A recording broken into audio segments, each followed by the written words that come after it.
toujours à Melbourne avec mon ami le cygne là, je sais pas trop c'est quoi cette bête là. Je vais vous parler des 5 mythes qui font que les gens ils pensent vont devenir riches avec ça. Donc le premier mythe c'est la loterie.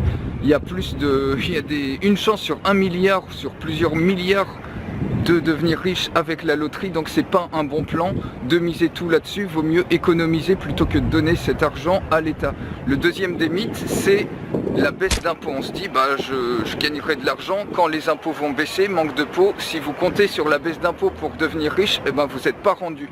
Le troisième mythe c'est l'héritage. Alors l'héritage ça marche pas non plus parce que c'est déjà c'est hypothétique, vous n'êtes pas sûr que la personne va mourir. Deuxièmement ça pose quand même pas mal de problèmes en termes au niveau des partages et tout ça, c'est assez galère, il y a le décès à vivre etc.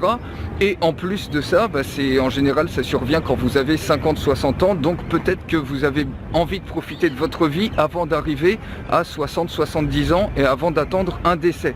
Donc ça c'est pas un bon plan non plus, et en plus l'État vous prend de l'argent sur votre héritage. Quatrième mythe c'est d'avoir des coupons de réduction, de miser là-dessus pour essayer de gratter un petit peu d'argent par-ci par-là. C'est pas ça non plus qui va vous permettre de devenir riche.